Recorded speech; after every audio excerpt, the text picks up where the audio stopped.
Hello, good morning mga lalabs, mga vayots. Magandang hapon Pilipinas, Luzon, Visayas, and Mindanao. Sa mga kapwa ko din po, OFWs around the world. Hello, mega love shoutout. So yung topic natin ngayon ay nako po, umabot na sa international news media, no? Ang balita tungkol dito kay BP Sara. Sa kanyang sinasabi na kapag mamatay siya or namatay siya, may tao siyang inuutosan di umano napapatayin si Bongbong Marcos, si Liza Marcos, at si Tambaloslos, yung malaking tiyan na buhaya dyan sa kongreso na lumalamon, lumulunok, kumakain ng pira ng taong bayan.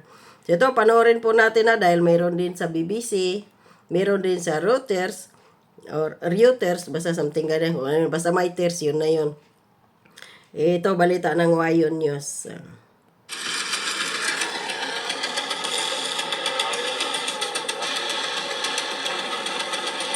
Oh, may helicopter pang nalalaman. Sana all.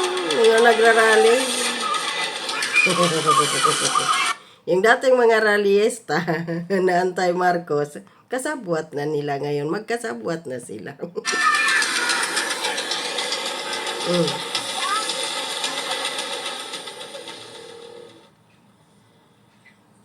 On to some news now from the Philippines, where the Vice President and President are at loggerheads and things seem to be getting uglier with each passing day. In a rather extreme step, Vice President Sara Duterte threatened to have President Ferdinand Marcos Jr. killed if she herself were to be killed. Let that sink in.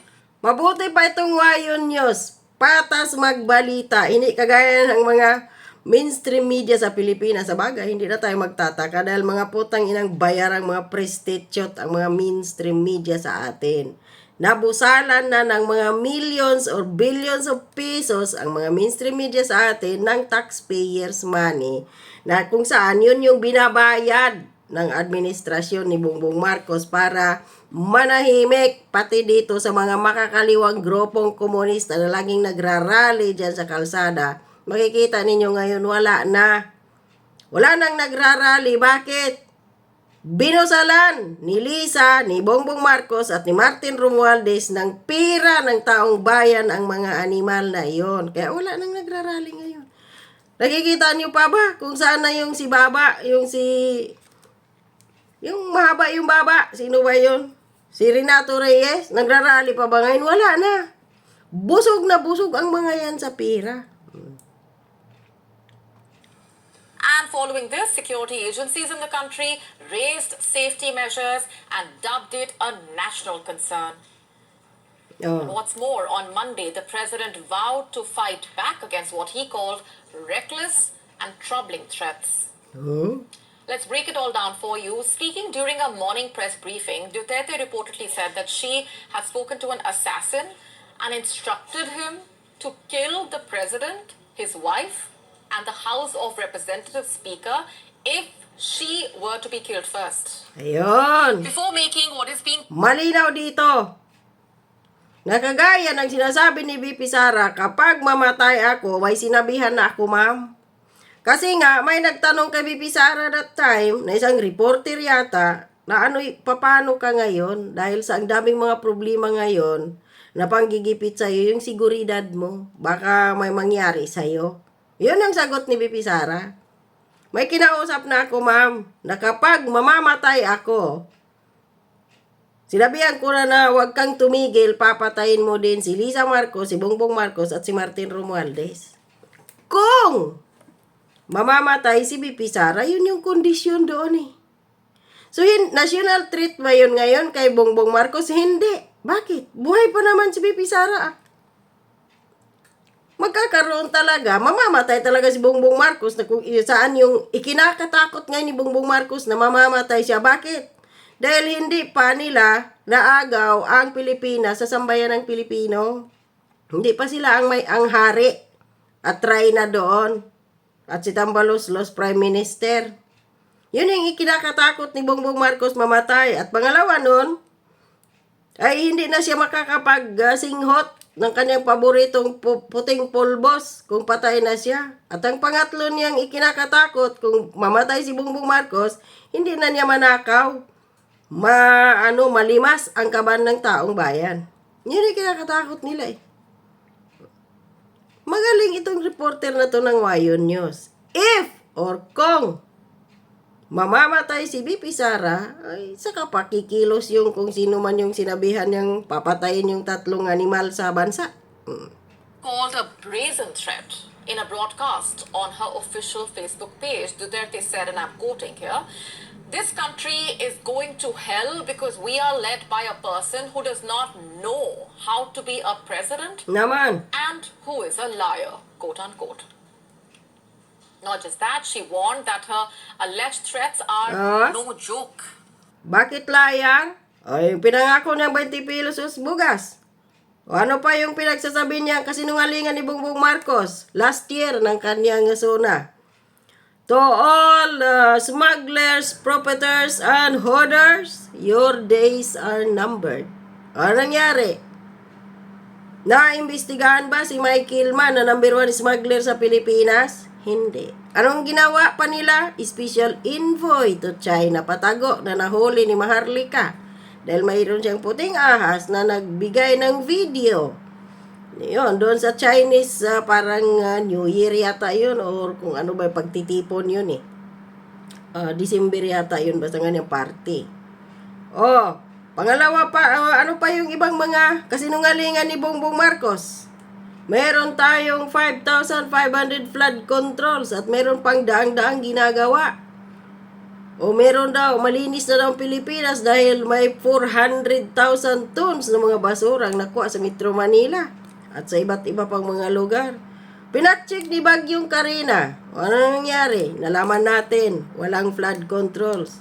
Nasaan ang 1.44 billion a day na ginagastos sa flood control? So, mga kasinungalingan ni BbM. Ito pa yung Bagyong Christine. Namigay siya ng kanyang housing na tulong. Yung kanyang Build Better More Housing. Anong ginawa niya? Namigay siya doon. 1 kilong pako, 2 yero, 2 plywood, 3 kahoy. Makagawa ba yun ng bahay? And now, in response to this, the president of the Philippines has reportedly said that he will fight the vice president's criminal plot to have him killed, quote unquote. Reports suggesting the national police and the military immediately boosted the security of the president in a matter which is now being considered a national security concern. The law and order authorities in the Philippines are now investigating the matter closely, which could have consequences for the vice president if proven true, involving prosecution if Duterte's claims are found to be evidence-backed. It's worrying the statements that we heard from the past days. There are numerous expletives and threats and plans to assassinate some of us. Ito nga eh. Kung si BP Sara nga matapang na pinangalanan siya, pati si Liza Marcos at si Tambaluslos, ano pa nga diba? Nung andun sa opisina ni Congressman Pulong Duterte, si Sara, o si BP Sara, sa Congress na tulog, may, in-interview siya, via Zoom.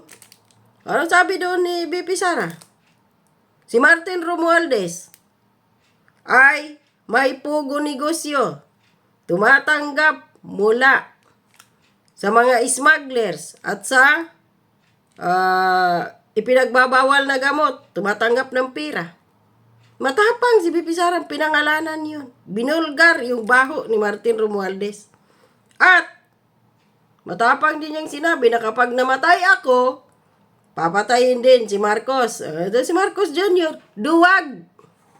Hindi ba lang niya mapangalanan si BP Sara na nagbabanta sa kanya? But how exactly did things even reach this point? How did they get this far?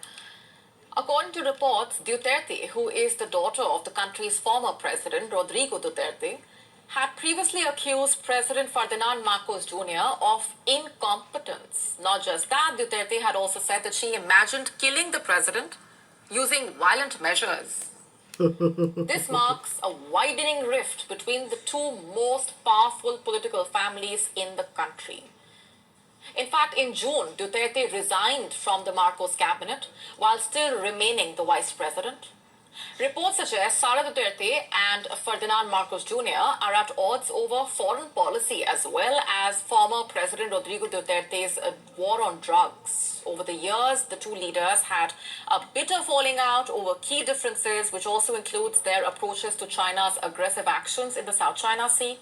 However, tensions between the two escalated after the House members, allied with House Speaker Martin Romualdez and Marcos, decided to detain her chief of staff, Zuleika Lopez. And why is that? Because Lopez was reportedly accused of hampering a congressional inquiry into the possible misuse of Duterte's budget as vice president and education secretary. Following this, So, yon ang sinasabi. Kaya na ano si Zuleika. Dito ko ito nakuha na balita kay Ibi Hugalbot, no, ng, sa kanyang Facebook page. Nasabi niya dito, yun ang papalag daw si Bongbong Marcos. Tapos balita ng Reuters article. Andito, balita ng Reuters article.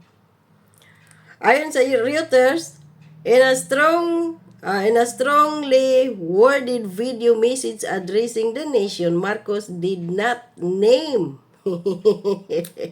Vice President Sara Duterte his presidential running mate, but said such criminal plans should not be overlooked.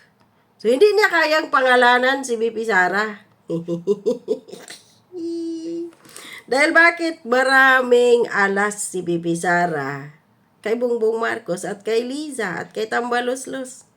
Hindi pa nga inilabas ni BP Sara yung video ni Liza Marcos kung saan may mga white envelopes siyang binibigay sa DepEd na yun pala ngayon ang ginagamit bilang trap pala yun. Ginagawa pa nila yon ni Liza. Namimigay ng mga allowance doon sa DepEd para gamiting trap kay BP Sara. At nangyari na ngayon. Philippines, Marcos vows to fight back after strange BP Sara's assassination threat. So ito yung balita ng Reuters na si Michael Flores. Hindi kaya pangalanan ni BbM si BP Sara. Duwag ka talaga, Bongbong Marcos. Samantalang si BP Sara, buong mundo napapanood, naririnig kung paano niya sinabi na kapag namatay ako, may kinausap na akong tao na patayin si Marcos Jr., Liza Aranita Marcos at si Martin Romualdez. Samantalang ikaw, BBM, presidente kang tao, pisot, kaya hindi mo kaya pangalanan si BP Sara na nagbanta sa iyo. Diyos ko po, nakakahiya kang Pangulo ng Pilipinas. Magaling ka lang tumira, patalikod. Kapag sa inyo, pinagsabihan kayo, national threat, pero hindi mo sinabi, BBM. Yung tinanggalan mo ng bodyguard, security guard si BP Sara at naglagay ka doon ng mga PSG para magbantay kay BP Sara para siya pala ay patayin. According to Sas Rogando Sasot. Hindi nga niyan hindi nga pinabulaanan ni Bongbong Marcos na hindi totoo yun. Silence means yes.